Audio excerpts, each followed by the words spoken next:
TPCC అధ్యక్షులు రేవంత్ రెడ్డి తన నివాసం నుండి మాట్లాడుతున్నాడు. ఇప్పుడు లైవ్ ద్వారా వీక్షిద్దాం. ఆరోగ్యం బాగలేదేమో, విశ్రాంతి తీసుకుంటున్నాడు. ఈ వయసులో ఆయనకు శాశ్వతమైన విశ్రాంతి అవసరం ఉంది. ఎందుకు అని అంటే ఉద్యమాల పేరు మీద కొంతకాలం, ప్రభుత్వంలో అవినీతికి పాల్పడే దాంట్లో మిగతా కాలము, నిరంతరంగా అందులో ఉండి దాదాపు 9 సంవత్సరాలు పరిపాలన గాలికి వదిలేసి భూములు ఎట్లా ఆక్రమించుకోవాలి, కాంట్రాక్టర్ల నుంచి కమిషన్లు ఎట్లా వసూలు చేయాలి, మైనింగ్ కుంభకోణాలకు ఎట్లా పాల్పడాలి, నిరంతరం 24 గంటల ఆలోచన చేయడం ద్వారా ఇసుక దోపిడీకి, ఇసుక మాఫియాగా మారి ఏ విధంగా సహజ వనరులను కొల్లగొట్టాలి, బెల్ట్ షాపులు, వైన్ షాపులు, బార్లు, పబ్బులు, గంజాయి, డ్రగ్స్, వీటి వల్ల వచ్చే ఆదాయాన్ని ఏ రకంగా లెక్కగట్టుకోవాలి. వారు నిరంతరం నిద్ర లేకుండా ఈ పనులు బిజీగా ఉండడం వల్ల వారు అలసిపోయినరు. వారికి విశ్రాంతి అవసరం ఉందని డాక్టర్లు చెప్పిండ్రు. అందుకే కేసీఆర్ గారు విశ్రాంతి తీసుకుంటున్నారని అనుకున్నాం. వారు నిన్నమన్న కేటీఆర్ గారు, హరీష్ రావు గారు మా మేనిఫెస్టో వచ్చిందంటే ఇక ఆగమాగమైపోతారు, అసలు మా మేనిఫెస్టోని చూడాలి, ఇక మా కథ ఎట్లుంటుందో మీరు చూస్తారన్నాడు. ఇవాళ మేనిఫెస్టో చూసిన ఏంది లేదు, కాంగ్రెస్ పార్టీ ఇచ్చిన 6 గ్యారెంటీలను తీసుకొని మహాలక్ష్మి పేరు మీద మేము 2500 అంటే ఆయన 3000 రూపాయలు అన్నాడు. ఆడబిడ్డలకు 500 రూపాయలకు మేము సిలిండర్ అంటే ఆయన 400 రూపాయలకు సిలిండర్ అన్నాడు. మేము పెన్షన్ల విషయంలో 4000 రూపాయలు అంటే ఆయన 5000 రూపాయలు అన్నాడు. మేము ఇందిరమ్మ భరోసా కింద రైతులకు పెట్టుబడి కోసం సంవత్సరానికి ఎకరాకు 15,000 ఇస్తామంటే, అదేవిధంగా కౌలు రైతులకు 15,000 ఇస్తామని మేము చెప్తే, కూలీలకు మేము 12,000 ఇస్తామని చెప్తే ఆయన ఇప్పుడు 16,000 రూపాయలు ఇస్తా అని బయలుదేరి. అంటే ఆ రాజు పాటలో సారా పాటలు వాడే ఒకప్పుడు సారాయి వేలంలో పాటల పోటీ జరిగేది. 1వ సారి, 2వ సారి, 3వ సారి అని అనేది. ఇవాళ 1వ సారి, 2వ సారి, 3వ సారి అనుకుంటేనే కేసీఆర్ గారు మమ్మల్ని కాపీ కొట్టడంలో మా గ్యారంటీల దిక్కు చూసుకుంటే పెద్ద లోయలో పడిపోయాడు. ఇప్పుడు నేను చెప్పదలుచుకున్నది ఏంటంటే, రాష్ట్రం బ్యాంక్రప్ట్ అవ్వడమే కాదు, చంద్రశేఖరరావు బుర్ర కూడా కరప్ట్ అయిపోయింది.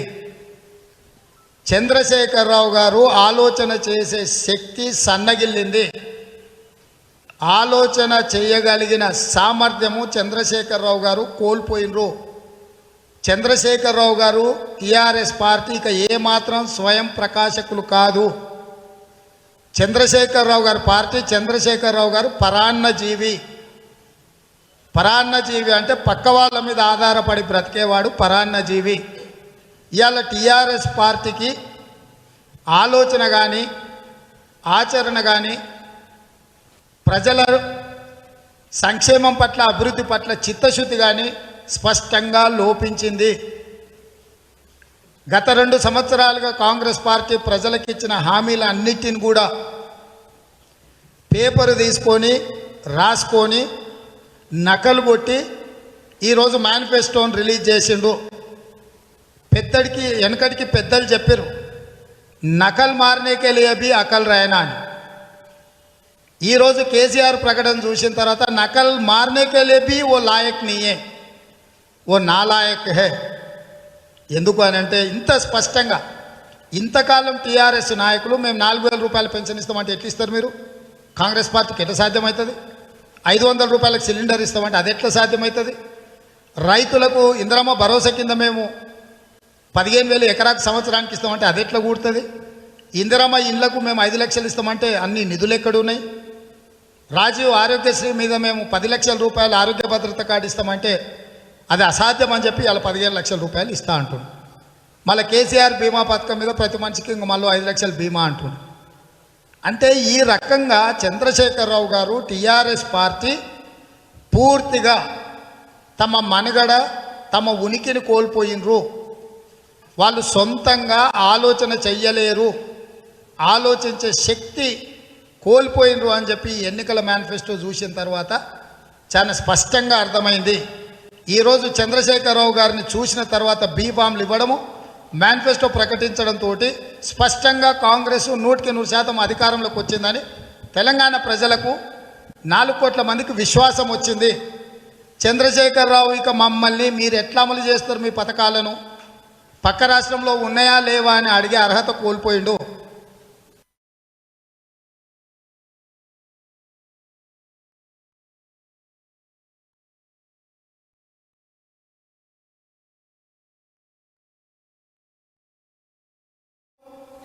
నిధులు లేవు, నిధులు సరిపోవు అనే మాట ఉత్తదే. చంద్రశేఖరరావు గారు లాగా మేము ఉత్తుత హామీలు ఇవ్వలేదు, నిర్దిష్టమైన హామీలు ఇచ్చినాము. 4,000 రూపాయలు పెన్షన్ ఇవ్వగలము, ఎకరాకు 15,000 రూపాయలు సంవత్సరానికి ఇవ్వగలము, ప్రతి ఆడబిడ్డకు 2,500 రూపాయలు ఇవ్వగలము, సిలిండర్ 500 రూపాయలకి ఇవ్వగలము. అదేవిధంగా ఆర్టీసీలో ఆడపడుచులకు ఉచిత బస్సు రవాణా సౌకర్యం ఇవ్వగలము, విద్యార్థులకు గ్యారంటీ కార్డు ఇవ్వగలము 5 లక్షల రూపాయలకు. వీటన్నిటినీ చంద్రశేఖరరావు గారు రాజముద్ర గుద్దిండు. ఎస్, కాంగ్రెస్ పార్టీ చెప్పింది సాధ్యమవుతుంది, కాంగ్రెస్ పార్టీ ఆశామాసిక గ్యారంటీలు ఇవ్వలేదు. శ్రీమతి సోనియా గాంధీ గారు తెలంగాణ ప్రజలకు ఇచ్చిన గ్యారంటీలు 100% అమలవుతాయి అని చెప్పి ఈరోజు చంద్రశేఖరరావు ప్రెస్ మీట్ ద్వారా తెలంగాణ ప్రజలకు నమ్మకం, విశ్వాసం చంద్రశేఖరరావే కల్పించిండు. ఇక టీఆర్ఎస్ పార్టీ, టీఆర్ఎస్ నాయకులు కాంగ్రెస్ పార్టీని ప్రశ్నించే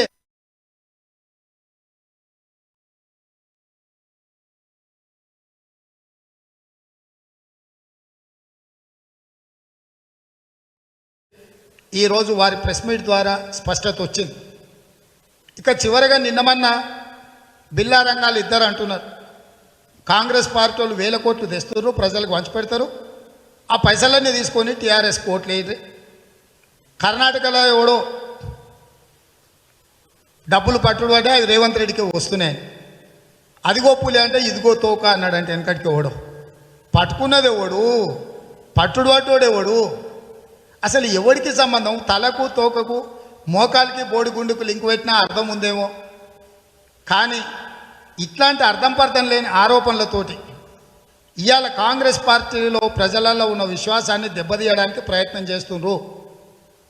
ఇంతకాలం ఈ 9.5 సంవత్సరాలలో దోసుకున్న 1,00,000 కోట్ల రూపాయల పెట్టుబడి పెట్టి జాతీయ రాజకీయాలను నేను శాసిస్తాను, ఇండియా కూటమిలోకి తీసుకుంటే కూటమికి 3,000 కోట్ల రూపాయలు అవసరమైతే 10,000 కోట్ల రూపాయలు ఖర్చు పెట్టి దేశంలో అన్ని ఎంపీ స్థానాలకు పెట్టుబడి పెడతా అని ఊరూరు తిరిగింది, రాష్ట్రం ప్రత్యేక విమానాలు వేసుకొని తిరిగింది కేసీఆర్. ఎక్కడికి వెళ్ళి వచ్చినా నీకు ఆ డబ్బులు? అక్రమ సంపాదనతో దేశ రాజకీయాల మీద పట్టు సాధించాలని, దేశ రాజకీయాలలో బీఆర్ఎస్ పార్టీ మనుగడ కొనసాగించాలని ప్రయత్నం చేసింది. 1,000 కోట్ల రూపాయలు ఆశ చూపించింది నువ్వు. ఇండియా కూటమిలో చేర్చుకోండి, ఎంతైనా పెట్టుబడి పెడతానంటే ఇండియా కూటమి గేటును కూడా తాకడానికి నువ్వు లేదు, అపవిత్రం చేయొద్దని కేసీఆర్ని మెడలు బట్టి ఇండియా కూటమి గెంటేసింది. ఇలా మహారాష్ట్రలో చాలామందిని చేర్చుకున్నాడు, అందరికీ ప్రతి ఒక్కడికి ఒక కిరాయి. సినిమాలలో ఐటమ్ సాంగ్లకు తీసుకొచ్చినట్టు మహారాష్ట్ర నుంచి వారానికి 4 తీసుకురావాలి, ప్రత్యేక విమానం పెట్టాలి, కండువాలు కప్పాలి, ఫోటోలు దిగాలి, పేపర్లకు ఇవ్వాలి. ఇట్లా నిత్యం దోపిడీ సొమ్ముతోని జాతీయ రాజకీయాలలో తన ప్రత్యేకతను చాటుకుందామని ప్రయత్నం చేసి వైఫల్యం చెంది చలిజ్వరం వచ్చి ప్రగతి భవన్లో వండుకున్నాడు చంద్రశేఖరరావు. అసలు అవినీతికి బ్రాండ్ అంబాసిడరు, డబ్బుల రాజకీయాలకు నువ్వే జాతిపితగా మారి ఈ రాజకీయాలను భ్రష్టు పట్టించి తెలంగాణ యొక్క చరిత్రను మిగతా రాష్ట్రాల ముందు దోషిగా నిలబెట్టే ప్రయత్నం చేసిందే చంద్రశేఖరరావు. నువ్వు కాంగ్రెస్ పార్టీ పైసలు పంచుతుంది, ఓట్లు కొనుక్కుంటుంది, మందు పోస్తున్నారు అని మాట్లాడుతున్నావు కదా. అందుకే 2 విషయాలలో స్పష్టంగా సవాలు విసిరదలుచుకున్న చంద్రశేఖరరావు. ఒకటి, ఈ ఎన్నికలలో కాంగ్రెస్ పార్టీ పైసలు వంచి మందు పోసి గెలవడానికి ప్రయత్నం చేస్తుందని నువ్వు ఆరోపణ చేస్తున్నావు కదా. నీ ఆరోపణను సూటిగా నేను స్వీకరిస్తూ రాబోయే ఎన్నికలలో చుక్క మందు బొయ్యకుండా అనా పైస పంచకుండా ఎన్నికలలో కొట్లాడదాము. 17 తారీఖు నాడు మధ్యాహ్నం 12 గంటలకు అమరవీరుల స్తూపం దగ్గర ప్రమాణం చేద్దాం, నేను అక్కడికి వస్తే చంద్రశేఖరరావు నువ్వు అక్కడికి రా. అమరవీరుల స్తూపమే ఎందుకంటున్నా అంటే కొందరికి గుడి నచ్చుద్ది, కొందరికి మసీదు నచ్చుద్ది, కొందరికి చర్చ్ నచ్చుద్ది, కొందరికి స్వర్ణ దేవాలయం నచ్చుద్ది. వీళ్ళందరికీ నచ్చేది, వీళ్ళందరూ నమ్మేది అమరవీరుల స్తూపము. త్యాగాల పునాదుల మీద అమరవీరుల సాక్షిగా నిర్మించిన అమరవీరుల స్తూపం ముందు బీఆర్ఎస్ అధ్యక్షుడిగా నువ్వు, కాంగ్రెస్ పార్టీ అధ్యక్షుడిగా నేను 17 తారీఖు నాడు మధ్యాహ్నం 12 గంటలు నేను అక్కడికి వస్తా. మన ఇద్దరము అమరవీరుల స్తూపం సాక్షిగా ఒట్టేసి చుక్క మందు పోయము, అనా పైసా పంచము. ఎన్నికలల్లా కాంగ్రెస్ పార్టీ 6 గ్యారంటీలతోని ప్రజల దగ్గరికి వచ్చి ఓట్లు అడుగుతుంది. నీ ఎన్నికల మేనిఫెస్టోతో నువ్వు ఓట్లు అడుగుతా అని చెప్పి మన ఇద్దరం ఒట్టేద్దాం. నువ్వు సిద్ధమా అని చెప్పి కేసీఆర్కు సూటిగా సవాలు విసురుతున్నా. మీడియా మిత్రులకు కూడా చెప్తున్నా, 17 తారీఖు నాడు మధ్యాహ్నం అమరవీరుల స్తూపానికి నేను 12 గంటలకు వస్తున్నా. దయచేసి మీరు అందరు కలిసిపోయి చంద్రశేఖరరావుని అక్కడికి పిలుచుకురావాలి. రెండవది, చంద్రశేఖరరావు గారు ఇచ్చిన హామీల గురించి ఇంకా విశ్లేషణ అనవసరం, కానీ చంద్రశేఖరరావు గారికి రెండో సవాలు విసురుతున్నా. ఈ రాష్ట్రంలో ఉన్న ప్రభుత్వ ఉద్యోగులకు ప్రతి నెల 1వ తారీఖు నాడు ఈ రాష్ట్రంలో దాదాపుగా 55 లక్షల మందికి ఏవైతే పెన్షన్లు ఉన్నాయో ప్రతి నెల 1వ తారీఖు నాడు ఈ 55 లక్షల మంది ఆసరా పెన్షన్లు వచ్చే వాళ్ళకు నువ్వు పెన్షన్ ఇవ్వాలి. నిజంగానే నీకు ఆర్థిక అంశాల మీద అవగాహన ఉండి రాష్ట్ర ఆర్థిక వ్యవస్థ దివాలా తీయకుండా ఉంటే ప్రభుత్వ ఉద్యోగులకు, ఆసరా పెన్షన్దారులకు ప్రతి నెల 1వ తారీఖు నాడు వాళ్ళ ఖాతాలో వాళ్ళ జీతభత్యాలు, వాళ్ళ పెన్షన్ పడాలి. నీకు ధైర్యం ఉందా రేపు నవంబర్ 1 నాడు ఇవి వేయడానికి? ఈరోజు అక్టోబర్ 15, నీకు ఇంకా 15 రోజుల టైం ఉంది. నవంబర్ 1 తారీఖు నాడు నువ్వు జీతభత్యాలను, పెన్షన్లను వాళ్ళ ఖాతాలలో వేసి రాష్ట్రం మొత్తము నీ మేనిఫెస్టో ఇక అమలు చేస్తా అంటే ఎవడైనా నమ్ముతాడు. 2014లో 2018లో నువ్వు ఇచ్చిన మేనిఫెస్టోలో డబుల్ బెడ్రూమ్ ఇల్లు కావచ్చు, దళితుల 3 ఎకరాల భూమి కావచ్చు, ఇంటికొక ఉద్యోగం కావచ్చు, నిరుద్యోగ యువకులకు 3016 రూపాయల జీవన భృతి కావచ్చు, ₹1,00,000 రైతు రుణమాఫీ కావచ్చు, 100 పడకల ఆసుపత్రి కావచ్చు, ప్రతి నియోజకవర్గానికి 1,00,000 ఎకరాల నీళ్లు కావచ్చు, విధానపరమైన నిర్ణయాలు 12% మైనారిటీల రిజర్వేషన్లు కావచ్చు, గిరిజనుల 12% రిజర్వేషన్లు కావచ్చు, ఆదివాసీలకు, గిరిజనులకు పోడు భూముల పట్టాలు కావచ్చు. ఇవి ఏవి నువ్వు ఇచ్చిన హామీలను నువ్వు అమలు చేయలేదు. మళ్ళీ కొత్తగా ఇవే హామీలను తిరగరాసి మళ్ళీ వాటిని వెనకటికి black and white cinema release అయితే మళ్ళీ దాన్ని కొత్త టెక్నాలజీ వచ్చింది, దాన్ని కలర్లో కూడా మళ్ళీ దానికి రంగు పూసి కలర్లో రిలీజ్ చేయొచ్చు అన్నట్టు. ఇలా చంద్రశేఖరరావు ఇట్లాంటి బుడుబుడుకల మాటలు, అబద్ధాల చేతలు ఈ మేనిఫెస్టోని తీసుకొచ్చి మళ్ళీ ప్రజల్ని బురుడి కొట్టించాలని ఇన్ని రోజులు ముఖం జలక లోపల వండుకున్నాడు. ఇక చివరికి ఇప్పుడు బయటికి రావాల్సిన పరిస్థితి వచ్చింది. ఇవాళ కాంగ్రెస్ పార్టీ అభ్యర్థులను ప్రకటించగానే మేము పొగ పెడితే బొక్కలో దాచుకున్న ఎలుక బయటకు వచ్చింది. ఇవాళ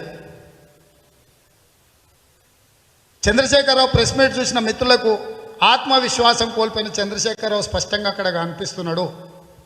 రాబోయే ఎన్నికలలో ఓటమిని అంగీకరించిన చంద్రశేఖరరావు గారు మీకు అక్కడ కనిపిస్తున్నాడు. చిన్నాభిన్నమైన రాష్ట్ర ఆర్థిక వ్యవస్థను కాడి కింద పడేసిన చంద్రశేఖరరావు పత్రికా సమావేశంలో మీకు కనిపించిండు. కాంగ్రెస్ పార్టీ మీద ఏం మాట్లాడాలనో అవగాహన లేకుండా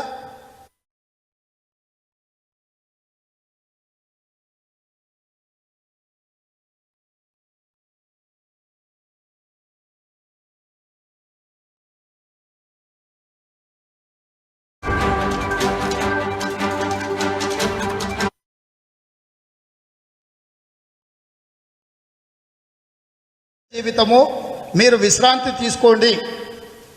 ఎందుకనంటే ఇప్పటివరకు తెలంగాణ సమాజంలో అంతో ఇంతో వాళ్ళో వీళ్ళో మీ గతాన్ని చూసి మీరు కనిపించినప్పుడు నమస్కారం పెట్టే పరిస్థితి ఉంది. కాబట్టి ఈ ఎన్నికల బరిలో నుంచి మీరు తప్పుకోండి. మీ ఆరోగ్యంతో పాటు రాష్ట్ర ఆర్థిక వ్యవస్థ పూర్తిగా క్షీణించింది. ఇక మీకు విశ్రాంతి అవసరం ఉంది.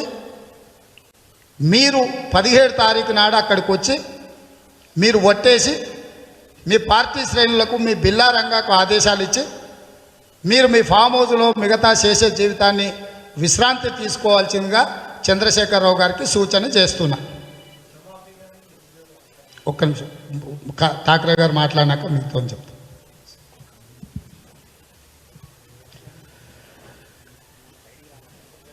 तेलंगाना के कांग्रेस के अध्यक्ष सम्माननीय रेवंत रेड्डी जी, हमारे ऑल इंडिया कांग्रेस कमेटी के सेक्रेटरी और तेलंगाना के मेरे साथी प्रभारी विष्णुनाथ जी, सभी मेरे साथ बैठे हुए कांग्रेस के सभी नेतागण, मेरे सभी इलेक्ट्रॉनिक मीडिया पत्रकार भाइयों बहनों और साथियों, सबसे पहले मैं आपको भी धन्यवाद देना चाहूँगा कि कांग्रेस पार्टी को जिस तरीके से आज जीत पर जो जीतने की स्थिति में कांग्रेस पार्टी आई है, उसमें आप सभी का भी योगदान है। जो भी पब्लिसिटी आपने दी हुई है, मैं आपको दोबारा धन्यवाद करता हूँ। और जो पीसीसी प्रेसिडेंट ने कहा है वो सभी आप ध्यान से सुन रहे थे। सभी ने अपने अपने कैमरे में भी बंद किया। उसमें एक ही बात, जो कांग्रेस पार्टी ने जो डिक्लेरेशन किया था, जो तेलंगाना की जनता के लिए, महिलाओं के लिए, यूथ के लिए, हमारे सभी वर्ग के जो लोग हैं उनको मदद करने के लिए जो हमारे नेतृत्व ने डिक्लेयर किया था, उसी वक्त जिस तरीके से केसीआर जी, बीआरएस के नेता लगातार ये कह रहे हैं कि ये कांग्रेस ने जो मैनिफेस्टो मतलब डिक्लेरेशन किया है वो दे नहीं पाएंगे। हमने